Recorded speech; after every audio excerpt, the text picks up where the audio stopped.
Hey guys, week 2 update. You currently have 2 assignments that are open in MyUJ that have upcoming due dates. The first one is the Chapter 11 Water Words assignment, which is more of a fill-in-the-blank type of an assignment. That is due Wednesday, April 1st, so this upcoming Wednesday at 8:55 a.m. So if you have not started working on that or have not turned it in, try to do so sooner than later because that's due in a couple days here. The other assignment is the Chapter 9 Vitamin Sources. This assignment is essentially a study guide that will help you learn the Chapter 9 different vitamins that are out there. So that assignment is due Wednesday, April 8th, so you got a little bit of time on that one. It does take you a little bit longer than I would say the Chapter 11 assignment. So both of those are out there, and if you haven't completed at least Chapter 11, please do so before Wednesday to avoid any late work, and then start working on that Chapter 9 as soon as possible as well. Okay, I'm going to hop over to the notes here. And I'm going to run through as much as I can. So I am going to keep it to 10 minutes for the sake of this video, so I'm not going to be able to get to everything, but I can at least break some things down as the vitamins chapter can be a little bit more challenging. So my best recommendation is to use the assignment and know the different water-soluble vitamins. First, the different fat-soluble. Fat-soluble are A, E, D, and K. Water-soluble are everything else. So your water-soluble vitamins are going to be the different vitamins along with vitamin C. Okay, you'll need to know some of the different functions and sources. Sources are the different food groups that allow or that contain those vitamins.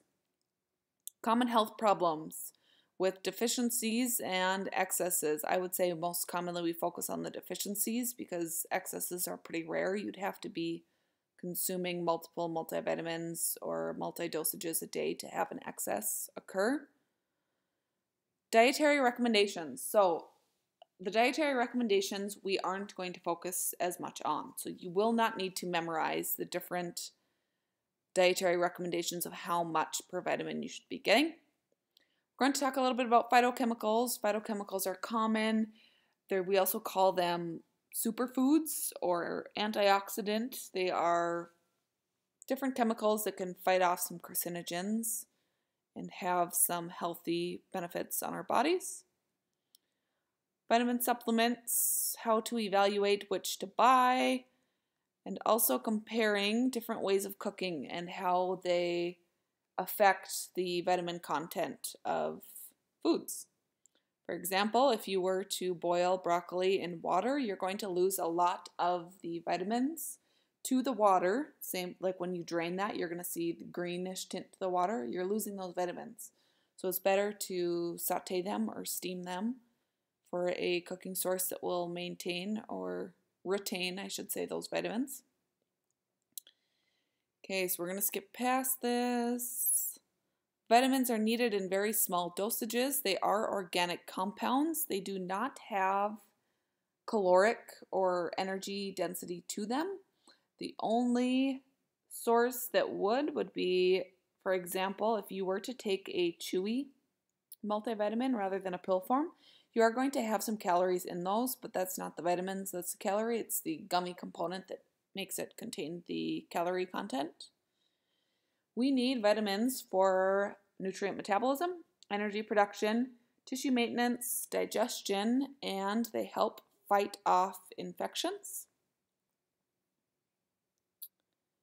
Okay, what are they? They contain carbon, hydrogen, oxygen, also nitrogen, sulfur, or cobalt. Several provitamin forms can be converted into the active form of the vitamin, so this is an important point here. Example, when you eat beta-carotene, your body can convert it to vitamin A. So example would be if you eat carrots, that is in the form of beta-carotene, your body will then convert that beta-carotene into vitamin A. I'm sure you've heard carrots help with your eyesight. That is why your body can convert that beta-carotene. Okay, you need vitamins in tiny amounts for growth, maintenance, and reproduction. So you need 1 ounce of vitamin for every 150 pounds. We aren't going to focus so much on recommended dietary intake for vitamins. Vitamin deficiencies, for them to actually appear, it's going to take a month or so of you being deficient of that vitamin. So I mentioned this on the summary slide. Fat-soluble vitamins are A, E, D, and K. Your body can store excess fat-soluble vitamins, so it is not crucial to consume these every day. However, the water-soluble, we have 9 water-soluble vitamins. There are 8 B vitamins and vitamin C. If you consume excess of these, you will excrete them. So it will go into your urine and you will dispose of them that way. You cannot store water-soluble. A, E, D, and K with some food sources. Food source images here. Okay, vitamin A is the active form that your body can use. So if you want to cross off these dosages of what you would need, go ahead and do so. I'm not going to ask you to recall the microgram dosages of the different vitamins. Vitamin A is added to a lot of fortified foods. So what we do is foods that do not naturally have vitamin A in them, we add it to them. So dairy products, it's in egg yolks, fish oils, liver. Plant foods contain the provitamin carotene. So that is the beta carotene that I talked about in carrots. It's also in broccoli, cantaloupe, apricots. I oftentimes, when I think of vitamin A, I think of the provitamin carotene. You think of the orangey types of fruits and vegetables. Broccoli's the outsider there. Vitamin A is needed for epithelial cells. So that is your skin, your hair, your eyes, and your lungs.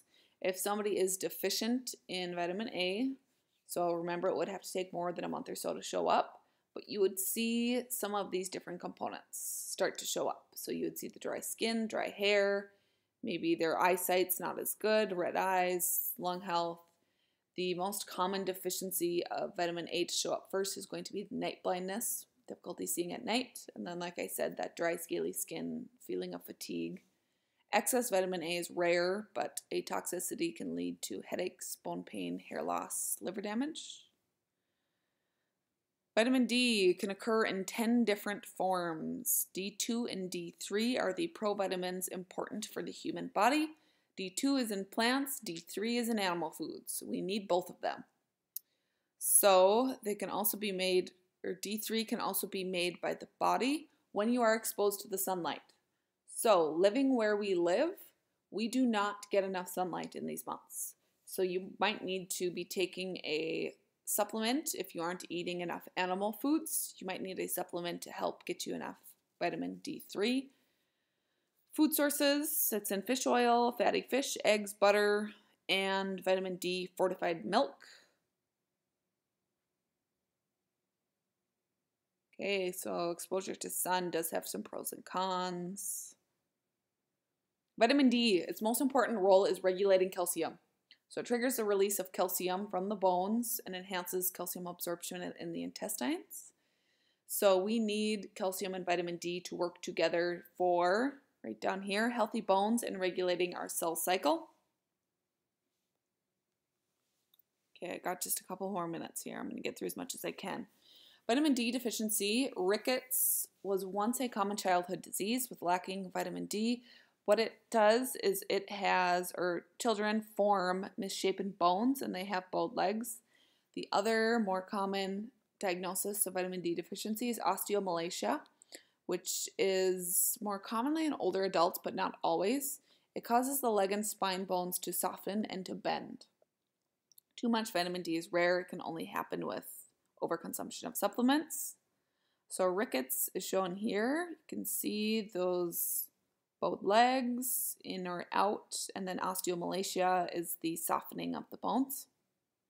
So you need to get that vitamin D to help the calcium absorption to form those strong bones. Vitamin E.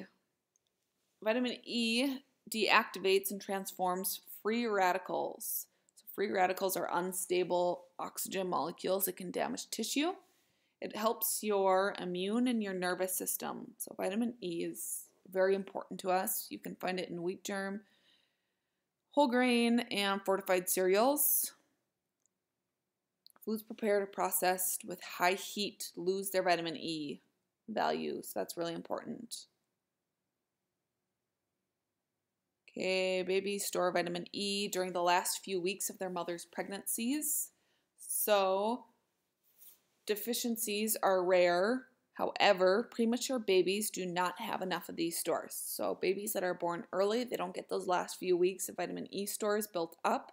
They are more at risk of erythrocyte hemolysis, which makes babies weak and listless. So they don't have the red blood cell formation as if they would have went full term.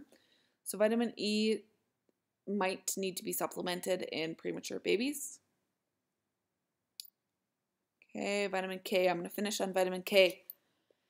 The main function is coagulation of the blood or blood clotting. It makes vitamin K is responsible if you were to get cut. You aren't going to bleed out. It will form a clot and stop the bleeding. So bacteria in your intestine can synthesize most of the vitamin K that you need.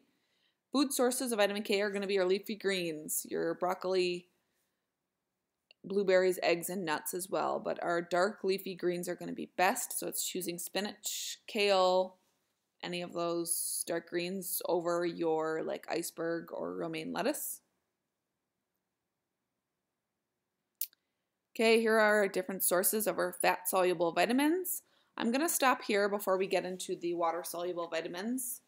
I'm going to let you guys read through the rest of this on your own. I just wanted to hop on just that quick 10 minutes to just get you started. If you have any questions on the different vitamins, though, please let me know. Send me an email, shoot me a text, call me, whatever it may be. If you are having any sort of issues in this class, please let me know sooner than later, and I will FaceTime or video conference call you and we'll get it figured out, or text you, whatever it may be. Okay, guys, have a great rest of the week. And like I said, let me know if I can help with anything. Thanks.